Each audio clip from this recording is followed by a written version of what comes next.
Assalamualaikum warahmatullahi wabarakatuh. Kembali lagi di channel saya Arum Anjari. Hari ini kita akan membahas mengenai latihan soal untuk SKB CPNS Kemendikbudristek pada materi literasi bidang pendidikan dan kebudayaan.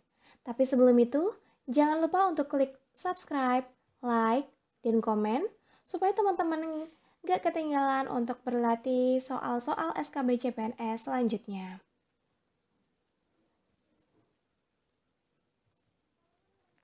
Kita ke soal yang pertama. Dosen adalah pendidik profesional dan ilmuwan dengan tugas utama mentransformasikan, mengembangkan, dan menyebarluaskan ilmu pengetahuan, teknologi, dan seni melalui pendidikan, penelitian, dan pengabdian kepada masyarakat. Pengertian tersebut tertuang dalam A. Undang-Undang Nomor 14 Tahun 2005, B. Undang-Undang Nomor 5 Tahun 2014, C. Undang-Undang Nomor 12 Tahun 2012, D. Permen Nomor 5 Tahun 2020, dan E. Permen Nomor 3 Tahun 2020. Pembahasan Undang-Undang Nomor 14 Tahun 2005 membahas mengenai guru dan dosen. Undang-Undang Nomor 5 Tahun 2014 membahas mengenai ASN. Undang-Undang Nomor 12 Tahun 2012 membahas mengenai pendidikan tinggi. Permen Nomor 5 Tahun 2020 membahas mengenai akreditasi prodi dan perguruan tinggi. Permen Nomor 3 Tahun 2020 membahas mengenai standar nasional perguruan tinggi. Jadi jawaban yang benar adalah A. Undang-Undang Nomor 14 Tahun 2005. Pertanyaan yang kedua. Pekerjaan atau kegiatan yang dilakukan oleh seseorang dan menjadi sumber penghasilan kehidupan yang memerlukan keahlian, kemahiran, atau kecakapan yang memenuhi standar mutu atau norma tertentu, serta memerlukan pendidikan profesi, merupakan pengertian dari A. Profesional, B. Profesor, C. Ahli, D. Dosen, dan E. Pengajar. Pembahasannya adalah, menurut Undang-Undang Nomor 14 Tahun 2005 Pasal 1 Poin keempat, profesional adalah pekerjaan atau kegiatan yang dilakukan oleh seseorang dan menjadi sumber penghasilan kehidupan yang memerlukan keahlian, kemahiran, atau kecakapan yang memenuhi standar mutu atau norma tertentu, serta memerlukan pendidikan profesi. Jadi jawaban yang benar adalah A. Profesional. Soal nomor 3. Undang-Undang tentang guru dan dosen adalah A. Undang-Undang Nomor 5 Tahun 2014, B. Undang-Undang Nomor 14 Tahun 2005, C. Undang-Undang Nomor 12 Tahun 2012, D. Permen Nomor 5 Tahun 2020, dan E. Permen Nomor 3 Tahun 2020. Jawaban yang benar adalah B. Undang-Undang Nomor 14 Tahun 2005, sesuai dengan pembahasan pada soal nomor 1. Soal nomor 4. Profesi guru dan profesi dosen merupakan bidang pekerjaan khusus yang dilaksanakan berdasarkan prinsip sebagai berikut, kecuali A. Memiliki bakat, minat, panggilan jiwa, dan idealisme. B. Memiliki komitmen untuk meningkatkan mutu pendidikan, keimanan, ketakwaan, dan akhlak mulia. C. Memiliki kompetensi yang tidak harus sesuai dengan bidang tugas. D. Memiliki kesempatan untuk mengembangkan keprofesionalan secara berkelanjutan dengan belajar sepanjang hayat. D. E. Memiliki jaminan perlindungan hukum dalam melaksanakan tugas keprofesionalan. Pembahasannya adalah yang pertama, memiliki bakat, minat, panggilan jiwa, dan idealisme. Kedua, memiliki komitmen untuk meningkatkan mutu pendidikan, keimanan, ketakwaan, dan akhlak mulia. Yang ketiga, memiliki kompetensi yang diperlukan sesuai dengan bidang tugas. Yang keempat, memiliki tanggung jawab atas pelaksanaan tugas keprofesionalan, memperoleh penghasilan yang ditentukan sesuai dengan prestasi kerja. 5. Memiliki kesempatan untuk mengembangkan keprofesionalan secara berkelanjutan dengan belajar sepanjang hayat. 6. Memiliki jaminan perlindungan hukum dalam melaksanakan tugas keprofesionalan. 7. Memiliki organisasi profesi yang mempunyai kewenangan mengatur hal-hal yang berkaitan dengan tugas keprofesionalan guru. Maka jawaban yang benar adalah C. Memiliki kompetensi yang tidak harus sesuai dengan bidang tugas. Soal nomor 5. Dosen memiliki kualifikasi akademik minimum ... untuk program diploma atau program sarjana dan ... untuk program pasca sarjana.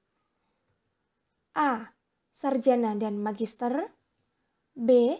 Sarjana dan doktor. C. Sarjana dan profesor. D. Magister dan doktor. E. Magister dan profesor. Jawaban yang benar adalah D. Magister dan doktor. Yang keenam, sertifikat pendidik untuk dosen diberikan setelah memenuhi syarat sebagai berikut. A. Memiliki pengalaman kerja sebagai pendidik pada perguruan tinggi sekurang-kurangnya 3 tahun. B. Memiliki jabatan akademik sekurang-kurangnya lektor. C. Tidak harus lulus sertifikasi yang dilakukan oleh perguruan tinggi yang menyelenggarakan program pengadaan tenaga kependidikan pada perguruan tinggi yang ditetapkan oleh pemerintah. D. Memiliki jabatan akademik sekurang-kurangnya asisten ahli. E. Memiliki pengalaman kerja sekurang-kurangnya 3 tahun. Jawaban yang benar adalah D. Memiliki jabatan akademik sekurang-kurangnya asisten ahli. Soal nomor 7. Menurut pasal 48 Undang-Undang Nomor 14 Tahun 2005, status dosen terdiri atas A. Dosen tetap dan dosen tidak tetap. B. Dosen tetap dan dosen kontrak. C. Dosen kontrak dan dosen tidak tetap. D. Dosen honorer dan dosen tetap. E. Dosen honorer dan dosen kontrak. Jawaban yang benar adalah A. Dosen tetap dan dosen tidak tetap. Soal nomor 8. Jenjang jabatan akademik dosen terdiri atas A. Asisten ahli, doktor, doktor kepala, dan profesor. B. Asisten ahli, lektor, lektor kepala, dan profesor. C. Magister, doktor, doktor kepala, dan profesor. D. Sarjana, magister, doktor, dan profesor. E. Asisten ahli penata muda, lektor, lektor kepala. Jawaban yang benar adalah B. Asisten ahli, lektor, lektor kepala, dan profesor. Soal nomor 9. Dalam melaksanakan tugas keprofesionalan, dosen berhak sebagai berikut kecuali A. Memperoleh penghasilan di atas kebutuhan hidup minimum dan jaminan kesejahteraan sosial. B. Mendapatkan promosi dan penghargaan sesuai dengan tugas dan prestasi kerja. C. Memperoleh perlindungan dalam melaksanakan tugas dan hak atas kekayaan intelektual. D. Melaksanakan pendidikan, penelitian, dan pengabdian kepada masyarakat. E. Memiliki kebebasan untuk berserikat dalam organisasi profesi atau organisasi profesi keilmuan. Pembahasan. Dosen berhak sebagai berikut.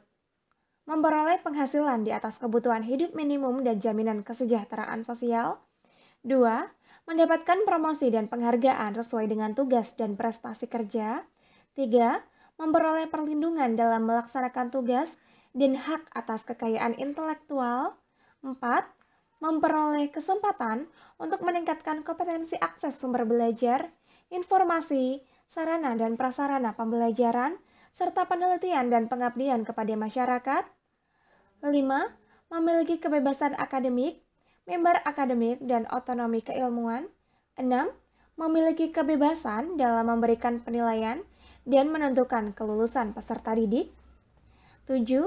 Memiliki kebebasan untuk berserikat dalam organisasi profesi atau organisasi profesi keilmuan. Jawaban yang benar adalah D. Melaksanakan pendidikan, penelitian, dan pengabdian kepada masyarakat. Karena yang D bukan merupakan hak dosen. 10. Tunjangan profesi dosen diberikan setara dengan titik-titik kali gaji pokok dengan dosen yang diangkat oleh pemerintah pada tingkat, masa kerja, dan kualifikasi yang sama. A. Setengah kali, B. 1 kali, C. 2 kali, D. 3 kali, E. 4 kali. Jawaban yang benar adalah A. 1 kali.